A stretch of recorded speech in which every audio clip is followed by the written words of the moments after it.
satisfação é ter a Cristo, não há melhor prazer já visto. Sou de Jesus e agora eu sinto satisfação sem fim.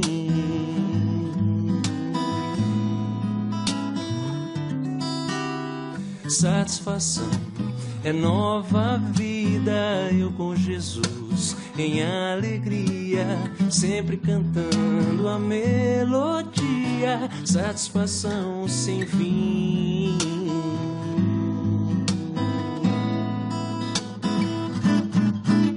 Sim, paz real, sim, gozo na aflição, eu achei o segredo, é Cristo no coração, coração. Ter um bandeira,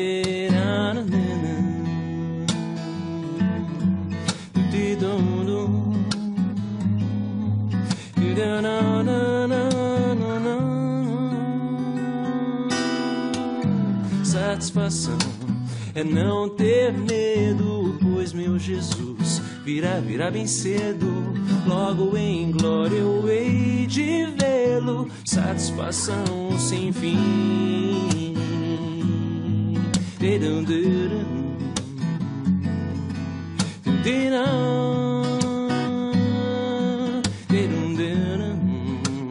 Satisfação sem fim.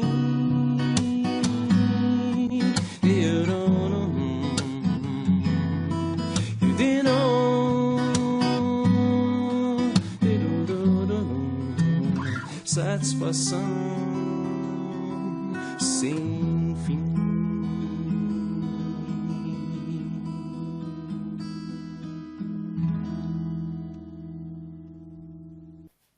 A paz do Senhor Jesus a todos vocês que nos acompanham nesse momento nas redes sociais, a mais uma escola bíblica do tema Firmados em Cristo, nessa lição bíblica Firmados em Cristo, estudo sobre a vida cristã em Colossenses e em Filemão. Só para você conhecer a capa, se você não adquiriu, adquira essa lição, é muito boa, tá?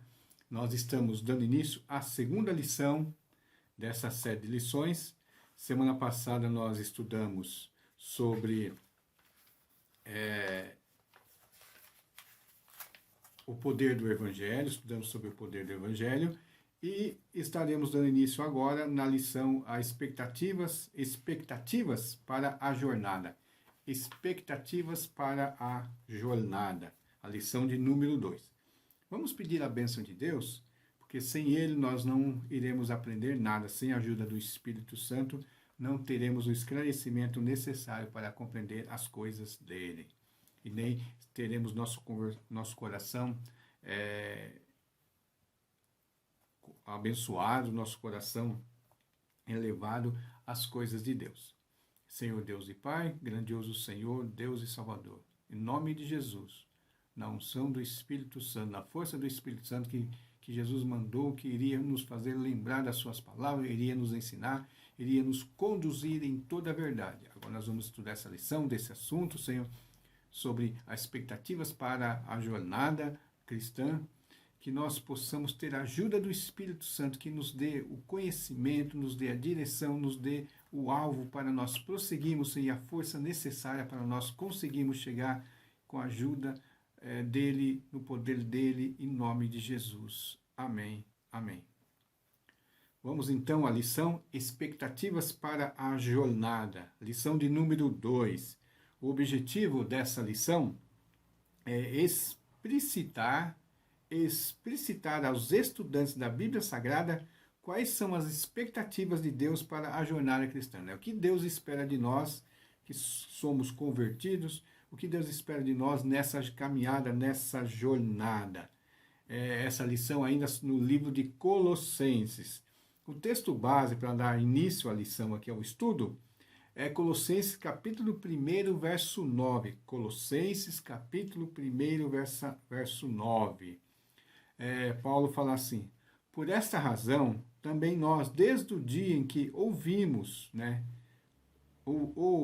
não cessamos de orar por vós e de pedir que transbordeis do pleno conhecimento, ou de pleno conhecimento de sua vontade, em toda a sabedoria e entendimento espiritual. Então, lembra que nós estávamos estudando a semana passada, que Paulo ouviu um relatório, Paulo acompanhado de Timóteo, eles ouviram o relatório da igreja sobre a igreja de Colossos, esse relatório que foi levado até eles por Epáfras. Então, eles ouviram e dando continuidade ao que nós falamos a semana passada, ele, em cima do estudo sobre o poder do Evangelho, ele fala assim: por esta razão, também nós, desde o dia em que o ouvimos, não cessamos de orar por vós e de pedir que transbordeis de pleno conhecimento de sua vontade em toda a sabedoria e entendimento espiritual. Essa é uma oração de Paulo, juntamente com Timóteo,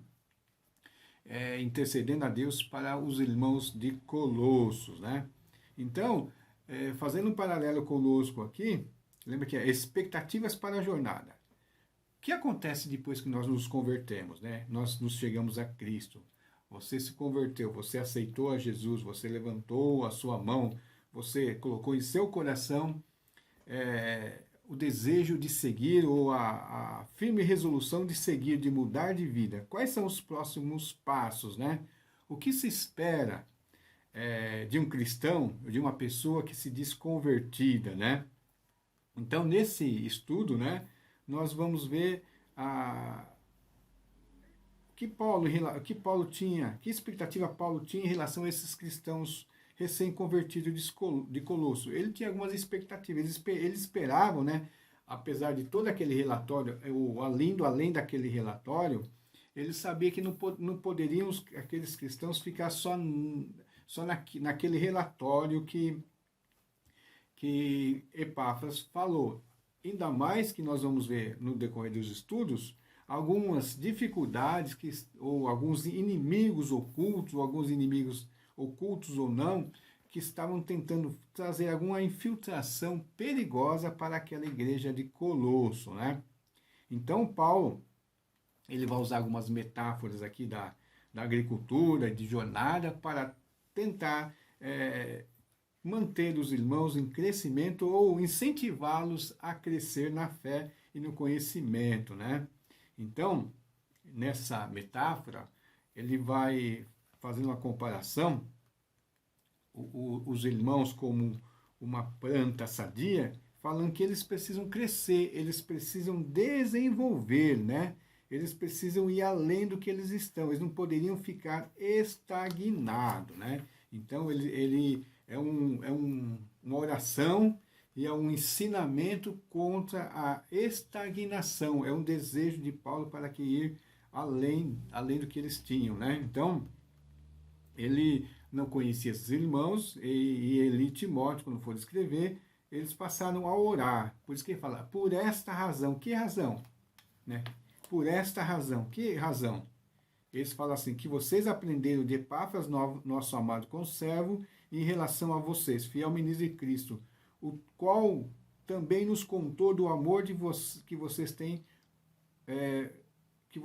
no Espírito, né? Ele falou sobre o amor por todos os santos, por todos os irmãos, o poder do Evangelho, e ele fala, por esta razão, também nós, desde o dia que soubemos disso, não deixamos de orar por vocês, e de pedir que transborde do pleno conhecimento da vontade de Deus em toda a sabedoria e entendimento espiritual. O que ele está falando aqui? Ele vai usar, a lição de hoje vai contemplar o verso 9, 10, 11 e 12, né? E alguns outros textos na Bíblia Sagrada, outros textos de outras cartas. Mas nós vamos falar somente aqui, né? Tem as referências na lição, se você tem, para poder você se aprofundar um pouquinho mais. Mas Paulo, ao tratar isso com os irmãos de Colossos, aqui didaticamente foi dividido na lição em alguns tópicos para nós tratarmos aqui, né? Dessa oração, né? Os pedidos que Paulo, né, e Timóteo estão fazendo a Deus durante a sua oração para ajudar os colossenses em sua jornada, né? Como todo cristão deve fazer essa jornada. Então, nós vamos tratar alguns tópicos aqui. Nós vamos falar, primeiramente, do conhecimento. Depois nós vamos falar do comportamento. Vamos falar do fortalecimento e da perseverança. Pense nisso, ó. Conhecimento, comportamento, fortalecimento, perseverança. Conhecimento, comportamento, fortalecimento, perseverança, né? Que é o texto aqui.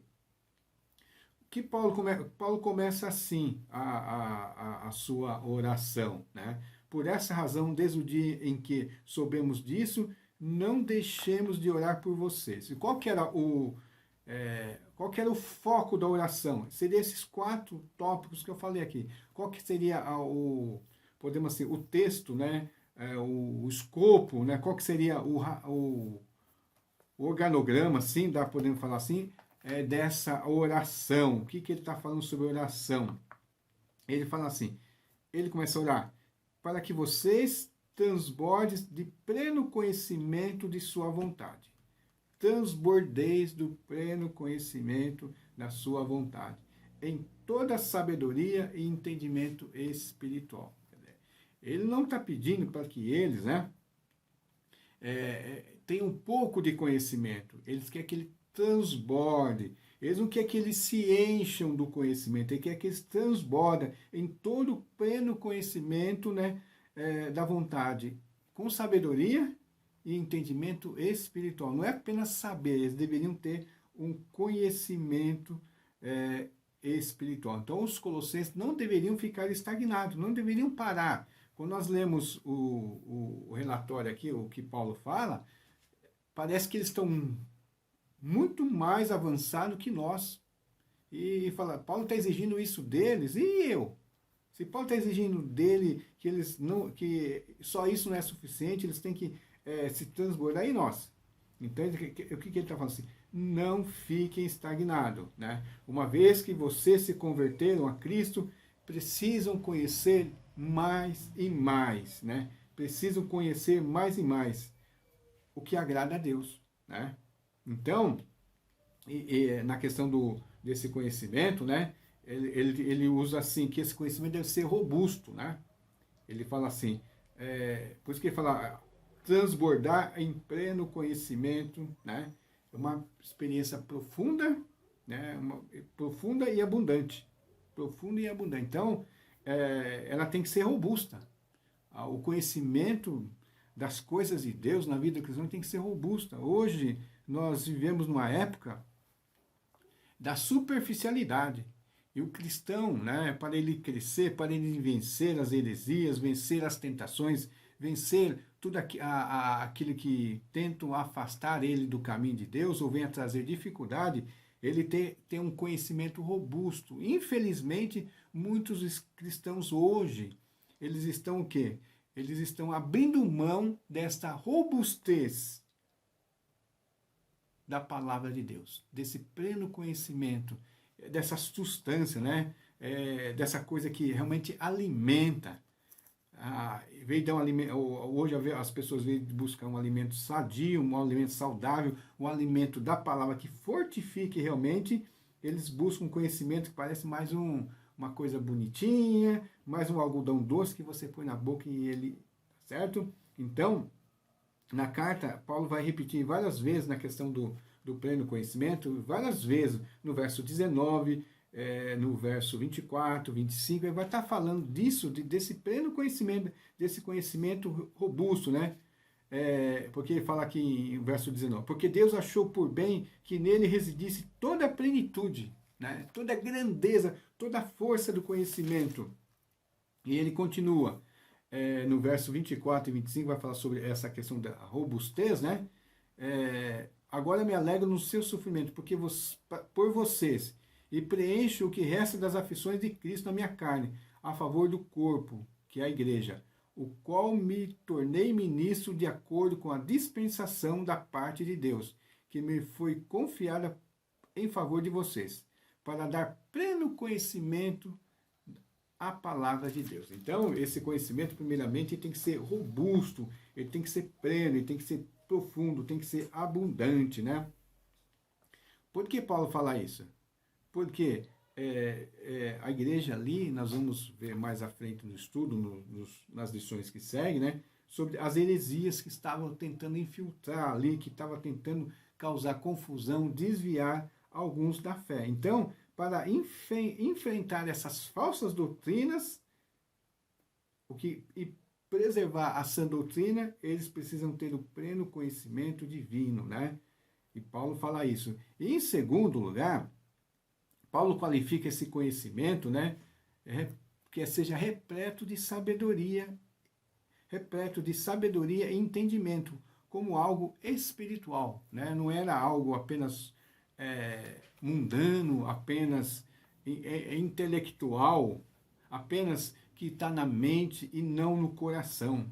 Tem que ter, estando só na mente e não no coração. Então, teria que ser um conhecimento com sabedoria para que eles pudessem ter discernimento espiritual, né? Para que Cristo pudesse realmente habitar neles, né? Conforme o Efésios 1, verso 3, que o conhecimento de Cristo, né? Que Cristo habitasse realmente no coração deles, né? Porque Deus, só assim Deus, concedendo sabedoria, entendimento da vontade de Deus para enfrentar todas as aflições. Porque a Bíblia Sagrada, ela fala assim, no mundo passarei por aflições. Nós teremos problemas, nós teremos dificuldades, mas para enfrentar as dificuldades, as falsas doutrinas, só com conhecimento de Deus, né? Só com pleno conhecimento, com sabedoria e entendimento como algo espiritual, algo realmente influenciado pelo Espírito Santo. Então, a primeira expectativa para o novo convertido é que é lógico que não vai ser de um dia para o outro, mas ele tem que buscar conhecimento desde que quando ele se converteu até o final, até a sua vida se extinguir ou Jesus voltar, ele vai ter que aplicar o conhecimento, desenvolver o conhecimento, né? Tem pessoas, né, que se convertem e vivem 50 anos na igreja e os seus primeiros anos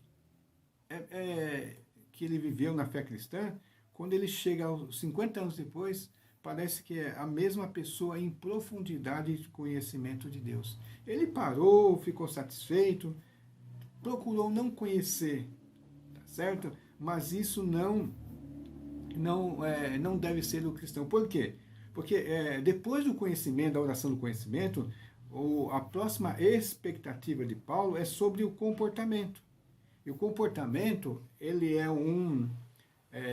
o próximo item nesse processo de crescimento. Todas as vezes que você conhece, que você aprende mais, você se transforma, você não é mais o mesmo. Tem uma frase que um pastor falou, não sei agora precisar o nome dele, mas que falava que uma mente alargada pelo novo conhecimento, alargada, né, ela não vai voltar novamente da mesma maneira. Então, quanto mais você conhecer da palavra de Deus, mais você será transformado e modificado. Porque esse conhecimento, lembra que fala de sabedoria e entendimento.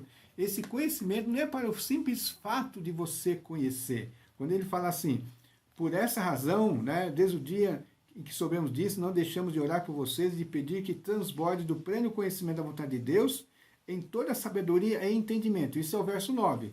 Aí no verso 10, ele fala assim, dessa maneira, da maneira deles ter muito conhecimento, transbordando no conhecimento, dessa maneira, vocês poderão viver de modo digno do Senhor. Viver de modo digno do Senhor, para o seu inteiro agrado, frutificando em toda boa obra e crescendo no conhecimento de Deus. De novo, o conhecimento aqui. Mas por quê? A partir do momento que você se converteu, você não pode ser mais a mesma pessoa, né? Você não pode ser mais a mesma pessoa. Como é que você vai mudar? Você vai ser outra pessoa? Através do conhecimento. E esse conhecimento vai te ensinar que você deve viver de uma maneira não que agrade somente a você, ou só a você, ou vai até desagradar você, mas você vai ter que começar a viver uma vida que agrade inteiramente ao Senhor. A tua vida a partir de agora é buscar o que agrada o Senhor, porque agora você se tornou servo de Deus, servo de Jesus. Então a sua vida deve ser voltada para aquilo que agrade ao Senhor. E quando eu falo assim, para que possais andar dignamente diante do Senhor. O que é andar dignamente? Será? Que é andar de qualquer jeito? Andar dignamente diante do Senhor é você viver uma vida que honre o Senhor, honre o nome dEle, e você possa estar na presença dEle sem estar envergonhado e sem envergonhar o nome dEle. Quando você, todas as suas ações, toda a sua maneira de agir, de viver, será de acordo com a vontade do Senhor, né? Será de acordo com a vontade dEle. Ele fala, para que possais andar dignamente diante do Senhor, né? Na minha versão aqui, da NAA, está falando viver. Mas viver e andar, aqui são palavras que têm o mesmo sentido. Toda a sua vida tem que ser vivida diante do Senhor, de modo que agrade Ele, né? Para que você demonstre que você está honrando a salvação que você recebeu, né? Como podemos viver a nossa vida antiga e falar que nós estamos servindo ao Senhor, tá certo? Como é que nós podemos, né? Então, e o processo natural, o conhecimento que vem, né? O conhecimento que vem, que faz com que você ande dignamente do Senhor, e segundo o verso 10 aqui, que nós vamos ter a frutificação e vamos crescer mais no conhecimento ainda. É um processo. Você conhece, você se transforma, produz frutos e você conhece mais e mais ainda, né? Por isso que ele vai falar aqui sobre o crescimento. Frutificando em toda boa obra e crescendo no conhecimento de Deus. Frutificando em toda boa obra. Quando nós não éramos convertidos, quando nós não tínhamos o Espírito Santo, nós não sabíamos como viver para agradar ao Senhor. A nossa carne nos dominava, o pecado nos dominava. A partir de que nós somos convertidos ao Senhor, nós começamos a praticar as boas obras. Mas as boas obras não é por nós mesmos, elas têm que ser produzidas pelo Espírito Santo e pelo conhecimento da palavra dele. Por isso que está frutificando, né? Frutificando, quer dizer, é como uma planta, uma vegetação bem cuidada, bem adubada, e pelo que está falando aqui, essa adubagem, essa fortificação para que essa planta possa produzir fruto é através da palavra de Deus. É a palavra de Deus que vai alimentar essa planta, e ela vai produzir fruto, vai frutificar, né, em toda a boa obra, e ele vai crescer no conhecimento de Deus.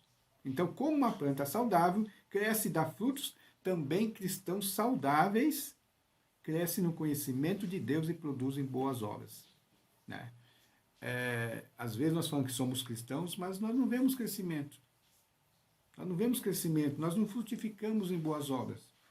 Se nós não frutificamos em boas obras, nós devemos parar e pensar, né? Tá certo? E quais são esse conhecimento, quais são essas boas obras? Elas vão se expressar em quê? Em mansidão, misericórdia, amor, alegria, paz, paciência, amabilidade, bondade e fidelidade, segundo Mateus, né? Mateus 5, verso 1 a 16, Gálatas 5, 22 a 23, Efésios 2, 10. Então, o pleno conhecimento de Deus vai mudar o nosso comportamento. O conhecimento de Deus muda o nosso comportamento, e esse comportamento vai produzir frutos e vai produzir mais conhecimento de Deus ainda. Vamos crescer mais e mais no conhecimento de Deus. O conhecimento vai mudar o nosso comportamento, vai fazer com que nós produzimos muitos frutos, e esses frutos vai ser o motivo também do nosso fortalecimento, que é o terceiro tópico, né? A terceira expectativa de Paulo, né? Começa lá no verso 11, ele diz assim, sendo fortalecidos. Uma passagem aqui, dessa maneira poderão viver de modo digno do Senhor, para seu inteiro agrado, frutificando em toda boa obra, crescendo no conhecimento de Deus. Assim vocês serão fortalecidos com o poder. Assim vocês serão fortalecidos. Como é que nós nos fortalecemos no Senhor? Conhecimento da palavra de Deus, transbordando. Aqui está falando de transbordar. Não está falando de pouca coisa, não. Está falando de transbordar. Não é aceitar pouco, não é estagnar. É um conhecimento que vai mudar o comportamento, vai produzir frutos, vai nos trazer fortalecimento. Por isso que ele fala assim vocês serão fortalecidos com o poder. Às vezes os crentes ficam reclamando, eu sou fraco, não sei, ao crente marreco, né? Ou sou fraco, sou galinha da Angola, só gritando sou fraco, mas ele não busca o conhecimento de Deus, ele não busca produzir bons frutos, ele não busca viver conforme a vontade de Deus. E ele quer crescer. Não vai crescer. Se ele não tiver conhecimento, se ele não mudar, se esse conhecimento não mudar os seus comportamentos, né? Não é por suas próprias forças, mas se esse conhecimento não mudar o seu comportamento, ele também não vai produzir fortalecimento. Vai ser sempre aquele crente instável ou estagnado, né? Que avança um pouquinho e volta, né? Ou fica parado o tempo todo. E se somos fracos, nós carecemos do fortalecimento do Senhor. Ele fala assim vocês serão fortalecidos com todo o poder, segundo a força de sua glória, em toda perseverança, paciência com alegria. Olha que interessante, né? Segundo a força da sua glória. Anteriormente fala que nós vivemos dignos diante do Senhor. E que diante do Senhor, né, Deus, quando Jesus se manifesta, a sua glória. A glória de Deus em nós, como sendo Deus glorioso, né, essa força da sua glória que está sobre nós, da glória de Deus, da ação de Jesus, desse conhecimento, vai nos fortalecer, porque nós vamos estar diante da presença de Deus e a presença dele nos fortalece, a presença dele cuida de nós, tá certo? Então, a expectativa de Paulo era o pleno conhecimento, andar dignamente diante do Senhor, produzindo e frutificando muitos frutos e mais conhecimento do Senhor, sendo fortalecidos, né? Fortalecidos no poder, segundo a força da glória de Deus, a glória, porque Deus quer que a sua glória seja manifestada, né?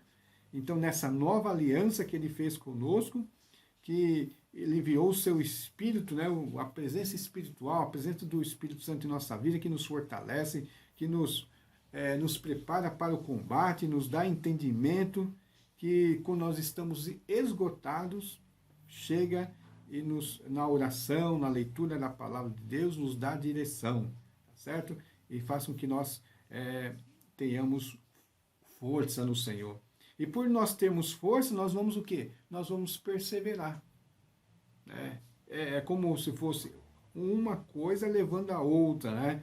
O conhecimento que leva a mudança de comportamento, que leva o fortalecimento, né? Porque você vai sendo estruturado, né? Você vai sendo estruturado como um novo edifício, é como se fosse havendo uma reforma, algo que vai... quando nós vamos a Deus, quando Deus nos chama, nós somos fracos, caídos, mortos em nossos delitos e pecados. Através da ressurreição, da nossa conversão em Deus, nós vamos conhecendo, nós vamos sendo transformados e mudados pelo Espírito Santo, vamos se fortalecendo, porque nós vamos ficando mais firmes, né? E isso aí vai fazer com que nós o quê? Nós perseveramos. Salmo 1 diz assim. Vamos lá, Salmo 1.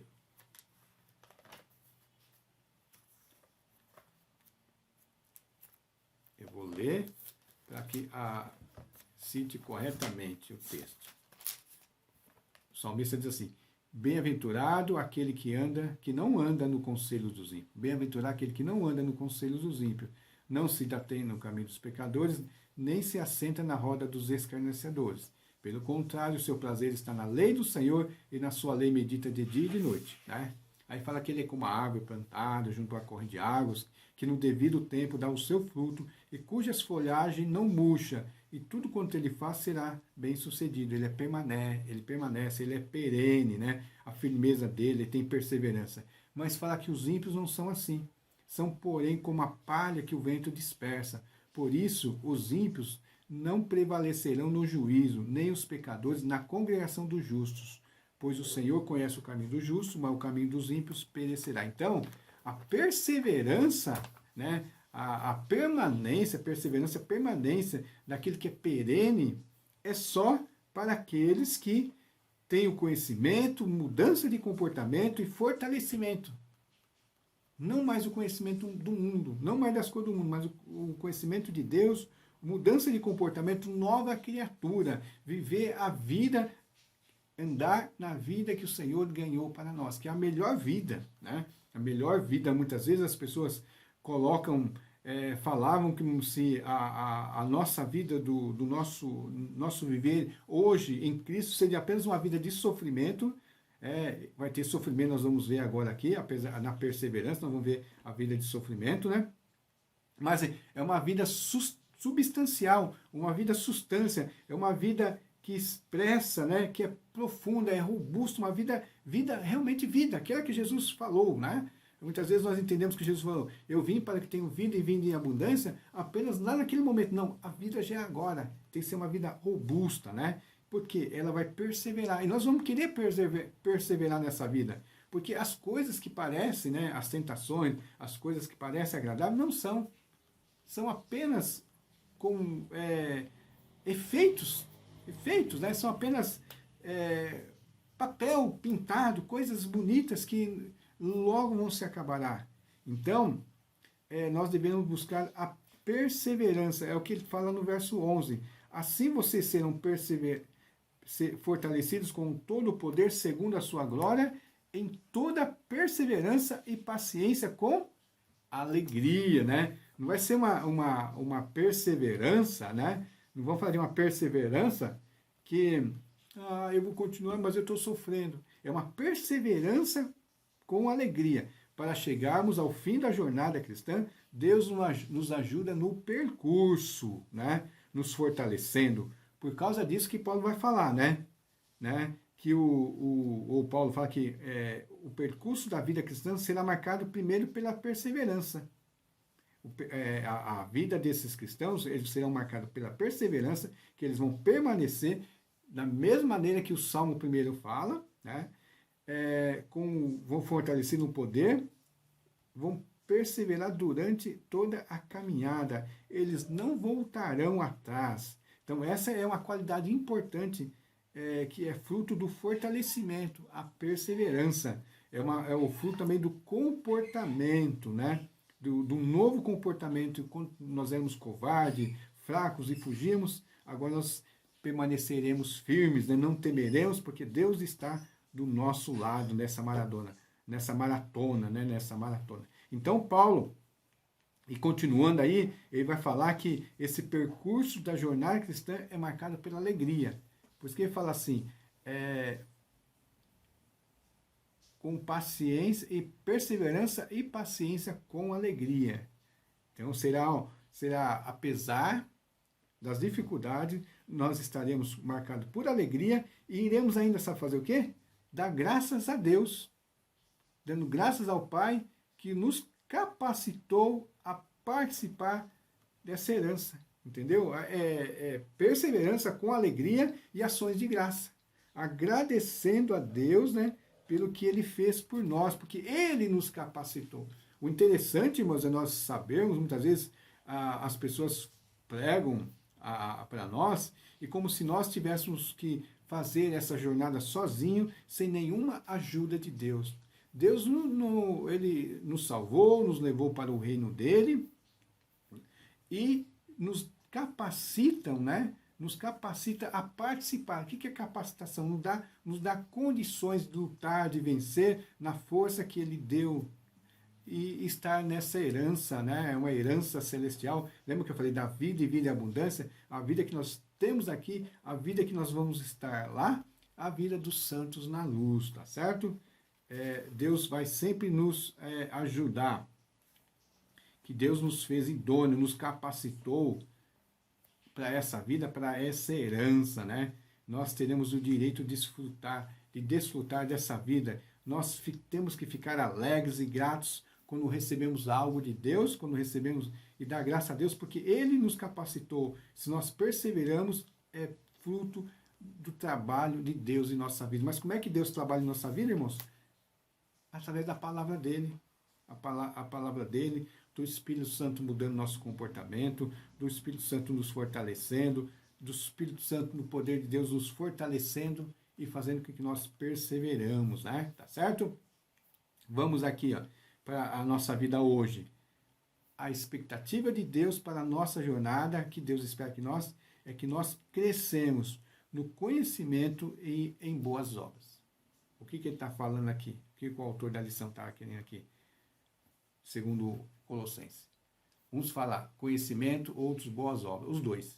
Nós temos que crescer no conhecimento de Deus e um conhecimento que vai produzir boas obras, vai produzir bons frutos.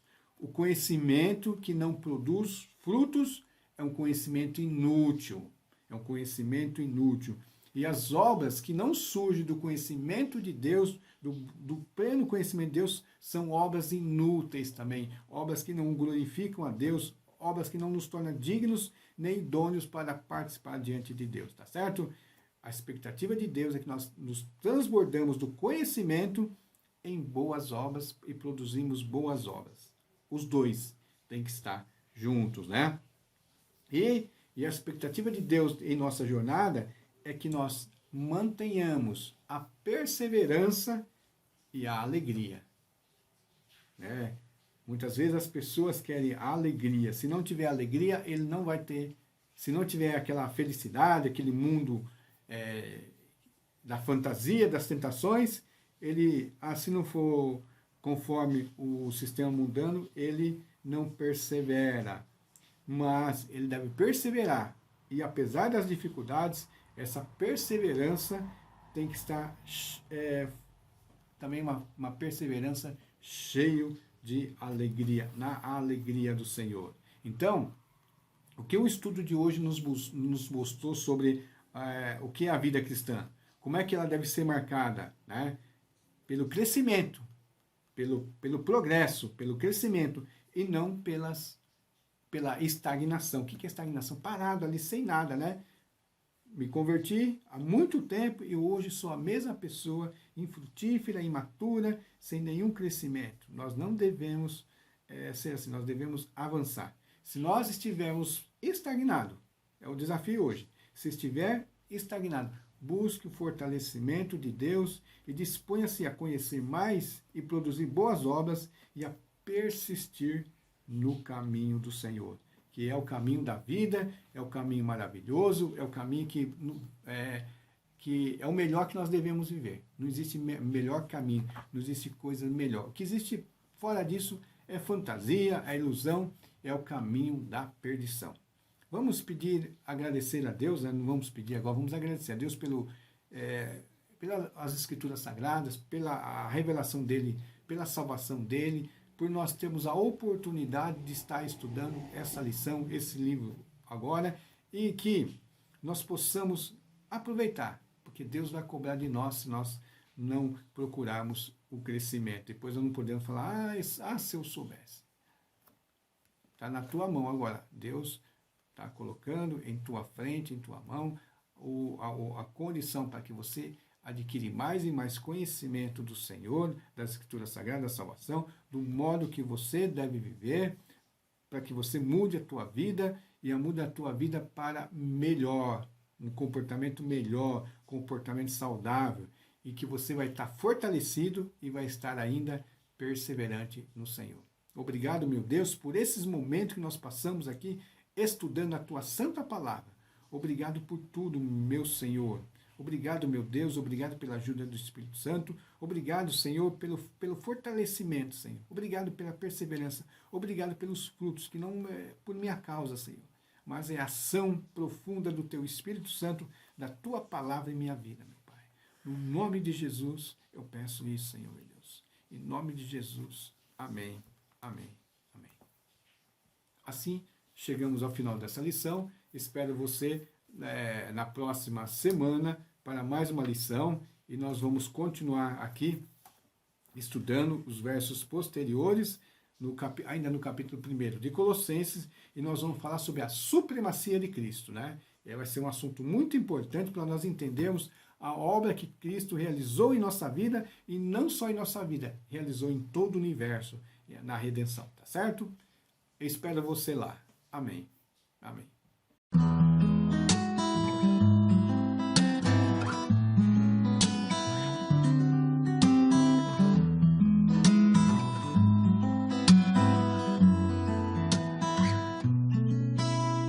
Satisfação é ter a Cristo, não há melhor.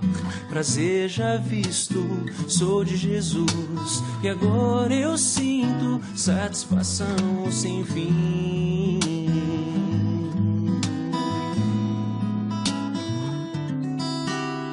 Satisfação é nova vida, eu com Jesus em alegria, sempre cantando a melodia, satisfação sem fim.